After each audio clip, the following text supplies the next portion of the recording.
Hi friends, welcome to Loga channel. Loga channel என்ன பார்க்க போகிறோன்னு பார்த்தீங்கன்னா, இன்றைக்கி சண்டேங்க. யாருக்கு பொங்கலுக்கெல்லாம் லீவ் விட்டுருப்பாங்க. அதனால் இந்த வாரம் எங்களுக்கு வேலை வச்சுக்கிறாங்க. அதனால் வேலைக்கு போயிட்டு இப்போ தான் வந்திருக்குறோம். பசங்க கேட்டாங்கிறதுக்காக கறி எடுத்துன்னு செய்கிறோம். நாட்டுக்கோழி கிரேவி கொஞ்சமாக செஞ்சிடலாம். 4 கிலோ தான் எடுத்துகிட்டு வந்திருக்கேன். சின்ன பொண்ணுக்கு பிரியாணி வேணுமா.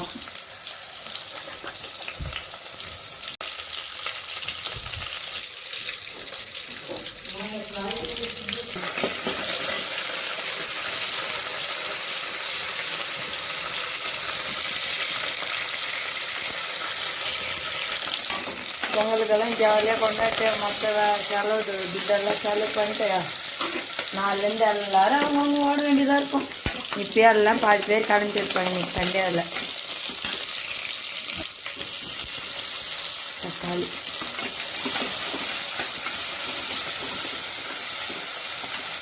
பேஸ்ட்டு கொஞ்சம் 4 கிலோ தான், அதனால் கொஞ்சமாக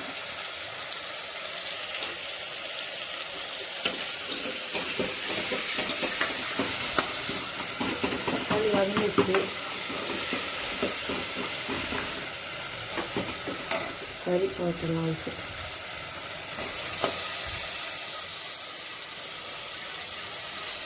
நல்லா காலையில் சமையல் செய்து சாப்பிட்டு இருப்பாங்க. நாங்கள் நைட்டு செஞ்சு சாப்பிட்றோம். இதான் லீவ் விட்டாக்கா இந்த மாதிரி சண்டேயில் வேலை.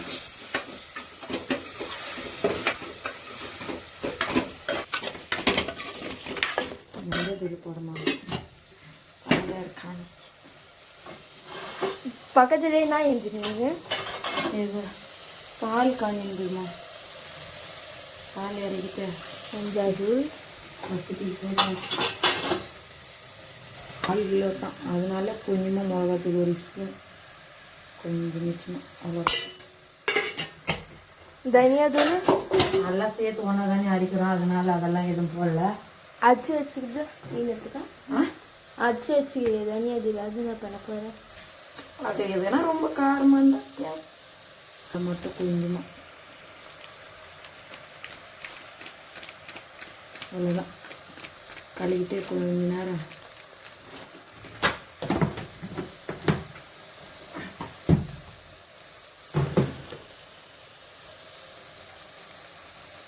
வரப்போம். தண்ணி லைட்டாக ஊற்றிக்கலாம். கொஞ்சமாக தண்ணி ஊற்றிட்டு மூடி வச்சிட்டோம்னா கிட்டே வேகட்டும். அது தண்ணி கொஞ்சம் அவ்வளோதான். ஏன்னா இது நாட்டுக்கோழி இல்லையா, அதனால வேக லேட் ஆகும். எத்தனை நாள் ஆயிடுச்சு வாங்கி எத்தனை வந்து வச்சுட்டு. இன்னைக்கு தான் ஃபர்ஸ்ட் டைம் வைக்கிறேன். மஞ்சள் குங்கெல்லாம் வச்சு வையா. என்னத்துக்கு பொங்கல் டைம் வைக்கிறேன். நல்லா ஆமாம்.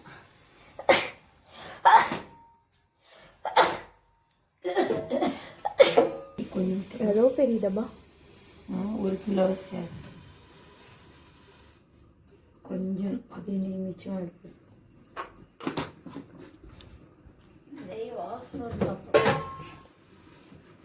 யாரும் சாப்பிடக்கூடாதுன்னு பார்க்குறியா? நெய் வாசனை தான் சாப்பிட மாட்டாங்களோ, மணக்கும் வாசனையாக இருக்கும். சோம்பு சீரகம், ஏலக்காய், சோம்பு, கொஞ்சம் சீரகம், பட்டை, லவங்கம் தான் இல்லை, பூ, எண்ணெய் காஞ்சில் போட வேண்டியது தான். பிரியாணி எல்லாம் சேர்த்து போட்டுடலாம். காஞ்சிச்சு அது பொரிஞ்சுதான் வெங்காயம் போட்டுக்கலாம். கொஞ்சமாக தான், அதனால் 1 கிலோ 2 கிலோக்குள்ள வச்சுக்கோங்க. அந்த அளவெல்லாம் இப்போ ஒரு 1/2 கிலோ மட்டும்தான். போனால் 3 வெங்காயம் போட்டுருக்கோம். நம்மளுக்கு மட்டும்தான் 3 பேருக்கு. மம்மி ஊருக்கே செஞ்சு போடுவீங்க, யாரும் கேட்க மாட்டாங்க. ஊருக்கே செஞ்சு போடலாம். பச்சை மிளகா ஒரு 3 நல்லா கலக்கிக்கலாம்.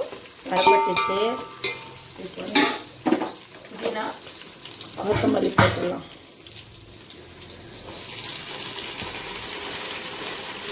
சீக்கிரம் கூட இதெல்லாம் எண்ணெயில் வளர்ப்பட்ட வாசனை நல்லாயிருக்கும். கொத்தமல்லி வறுப்பட்டுச்சு, புதினா வறுப்பட்டுச்சு. இந்த லெவலில் வந்து மிளகாத்தூள் கொஞ்சமாக போட்டுக்கலாம். ஆமாம், அதெல்லாம் அவங்க போடுவாங்க, எனக்கு அப்படியே போட்டு பழக்கமாயிட்டு. எண்ணெயிலே போட்டால் தான் இந்த கலர் வந்து சாப்பாட்டு கலர் கொடுக்கும். அப்படியே எண்ணெயிலே இருந்தாக்கா. அதுக்கப்புறம் போட்டோம்னா எண்ணெய் கலர் பிடிக்காது. அவ்வளோதான். இப்போது தக்காளி போட்டுக்கலாம். 4 தக்காளி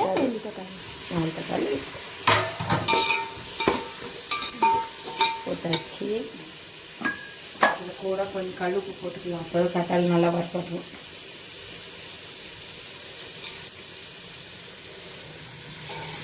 இஞ்சி பூண்டு பேஸ்ட்டு கொஞ்சம், வெங்காயம் மட்டும் போடுவாங்க. கறி பிடிக்காமல் இருக்குது போட்டாக்கா. கொஞ்சோண்டு தயிர்,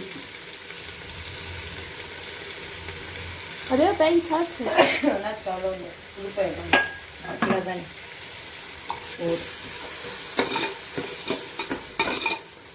நாட்டுக்கோழி கிரேவி இன்னும் எனக்கு இது வேகட்டும். ஸ்லோவாக வச்சுக்கிறேன் சின்ன அடுப்பு. அவ்வளோதான். அப்பப்போ களி கொட்டாதான், நடி பிடிச்சிச்சின்னா நல்லா இருக்காது. அரிசி வந்து இதில் எத்தனைமா 2 இதே அதிகம். 2 டம்ளர் அரிசி. இதில் 2 சொம்பு, சின்ன சொம்பு, டம்ளர் இல்லை, ரொம்ப பெரிய சொம்பு. டம்ளர்னா இதுதான் டம்ளர். ஐயோ, அதே புத்திசாலிமா. ஆமாம், அடி வாங்குற நீ.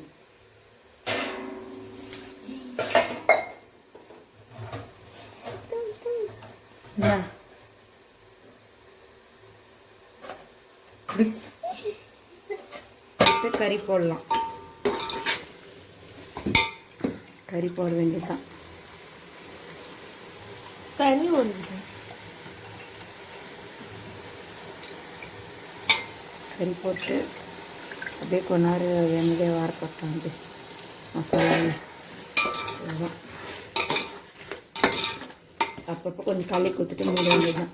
சாப்பாட்டு அரிசி எல்லாம் வந்து நார்மலாக நம்ம வீட்டுக்கு சமையல் செய்கிற அரிசியை தான் சாப்பாடு. பாஸ்மதி அரிசி அதெல்லாம் எதுவுமே நான் யூஸ் பண்ணுறதே கிடையாது. இன்னும் கொஞ்ச நேரம் வேகுது. மசாலா கொஞ்ச நேரம் வெந்தால் தான் இதில் நல்லா ஊறும் மசாலா. எல்லாம் அப்படியே கறி வேலையாக இருக்கும். மசாலா வரைக்காது. கிரேவி ரெடி ஆயிடுச்சு. கொத்தமல்லி போட்டு ஆஃப் பண்ணி வேண்டியது. ஒரு புடி இன்னைக்கு புடி அவ்வளோதான். தண்ணி கொஞ்சம் ஊற்றலாம். இதுலேருந்து தண்ணி எல்லாம் இருக்குது இல்லையா, அதனால் சிக்கனில் கொஞ்சம் தண்ணி இருக்கிறதுனால தண்ணி நம்ம கம்மியாக ஊற்றிக்கலாம். சொம்பில் 2 போட்டோமா, 4 சொம்பு ஊற்றுவாங்க. நான் வந்து 3 தான் ஊற்றுவேன். அதுலேருந்தே ஊற்றுவேன். 2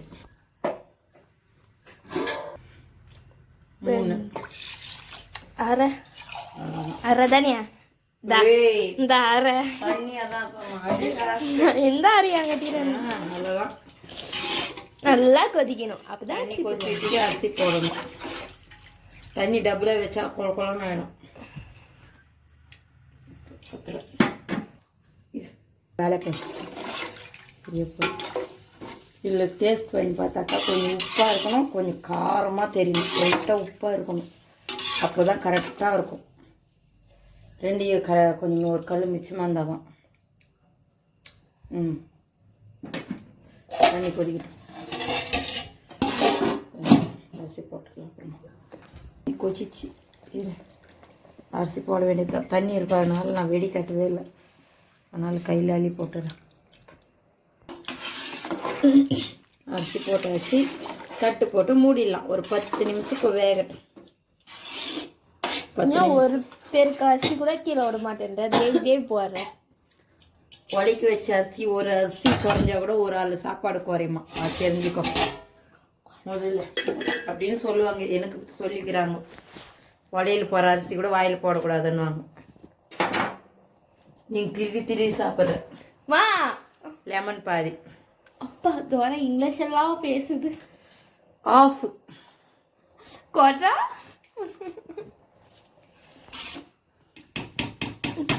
வேகட்டும்.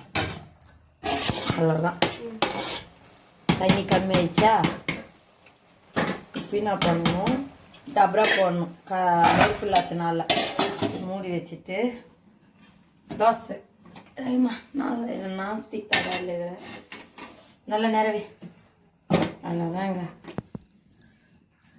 ஒரு 5 நிமிஷம் இதுலேயே வந்துச்சுன்னா தண்ணி சுண்டுனா போதும். அவ்வளோதான். பாறாங்கல் எடுத்துகிட்டு வந்துச்சு அது பதில் வச்சுக்காங்க. 5 நிமிஷம் கட்டும். மீ சுட சுட பிரியாணி பாருங்க, பழப்பழன்னு கலர்ஃபுல்லாக. வாங்க சாப்பிடலாம். இது சிக்கன் கிரேவி சரிங்களா, உதிரி உதிரி சுவையான பிரியாணி.